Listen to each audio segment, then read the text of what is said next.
everybody, and welcome to my Monday Night Raw review for February 20th, 2023. So, on the Monday Night Raw and SmackDown reviews, I'm going to run down everything that happened in order and give you my reactions. So let's get into it.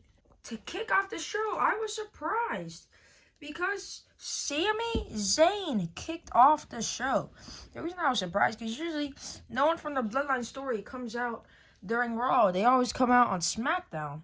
So I was like, oh, Sammy. So he was talking.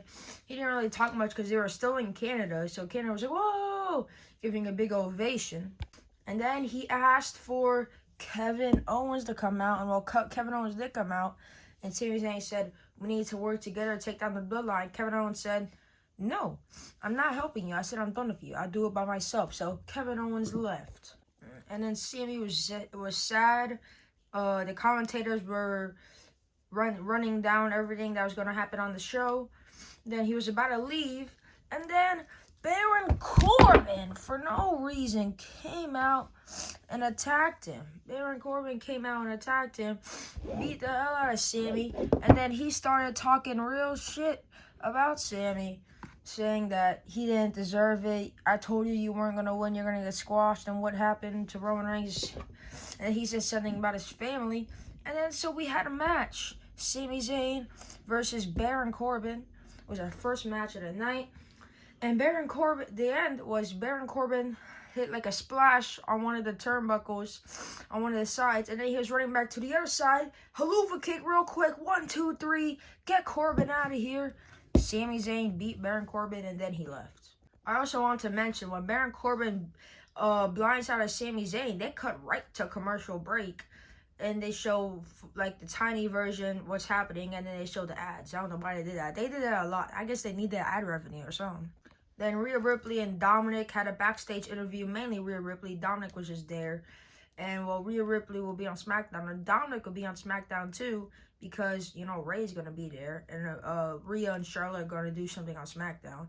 And then Austin Theory had an interview backstage. And he talked about, because John Cena is returning on March 6th. So he talked about John Cena. So I think it's inevitable. It's going to be Theory versus Cena at Mania.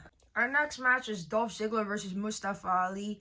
It was like a 4-minute match. Ziggler was going for a famouser to end it.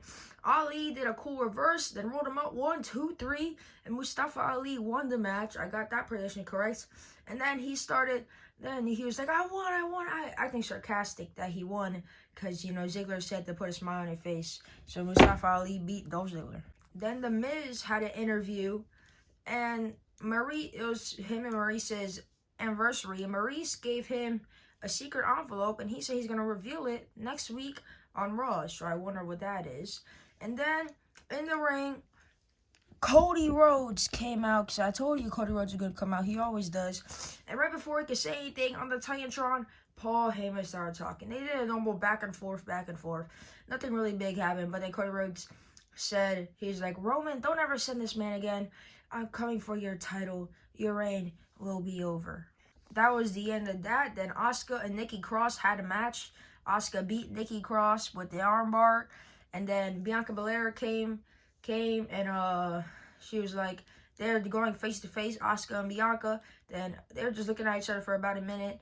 Then Asuka had the mist come out of her. She didn't hit Bianca with the mist, just mist came out of her mouth.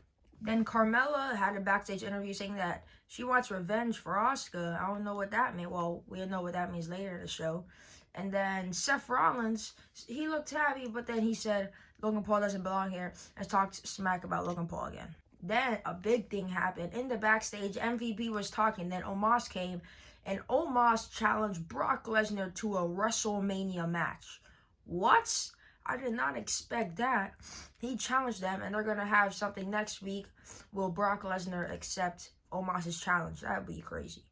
Then it was time for The Miz versus Seth Rollins. And Miz said that it was basically that Miz costed Seth Rollins the match at Elimination Chamber because he acted like he was Logan Paul because he brought Logan Paul to WWE. I don't know what that was.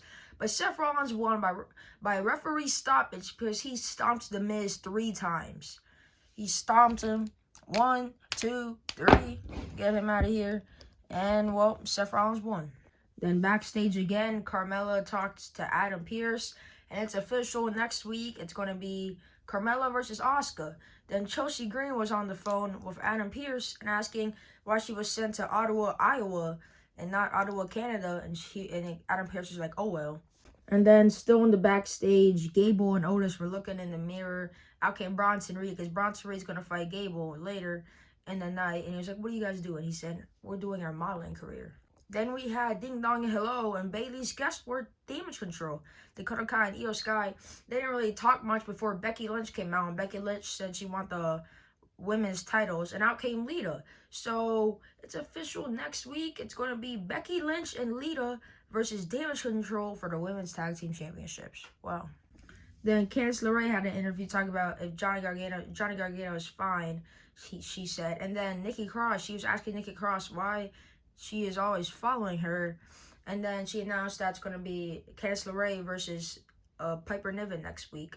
And Nikki Cross said she's following Candice LeRae because she doesn't have any friends. Next, we have Chad Gable versus Bronson Reed. Of course, Bronson Reed squashed Chad Gable because Otis was distracted with Maxine Dupree because he wants to be with Maximum Male Models or something like that. I don't know, but Bronson Reed squashes Gable. And then Elias was in the ring saying that this is the time of the year that makes stars. So he was telling Rick Boogs for some reason to take notes. I don't really know why. And he was asking who wants to walk with Elias. So I guess challenging someone. There was no match, but Bobby Lashley came out, and of course he beat down. Oh, there goes Elias. He beat up Elias and said, no one should underestimate Bobby Lashley. Not Brock Lesnar, not Elias, not Bray Wyatt. So is it going to be Bray Wyatt versus Bobby Lashley at WrestleMania? Who knows? But that's what happened. In the main event, it was Austin Theory defending his United States Championship against the Rated R Superstar Edge. It was a great match, back and forth, and then Edge was going for the win, but then, of course, I said Judgment Day was going to get in this. Only one member of Judgment Day. It was Finn Balor. He came in, distracted Edge, then Edge rolled up Austin Theory. Austin Theory kicked out, then Balor kicked Edge in the face. Austin Theory with the A-Town down, and Austin Theory retained his United States Championship. But right after Austin Theory won, he left because Finn Balor beat the heck out of Edge, and he hit not one, not two, but three coup de grace onto Edge. And, well, Finn Balor was standing tall over Edge at the end of Raw. And that's how Raw ended. If you guys enjoyed, make sure to like and subscribe if you want to. And I'll see you in the next one.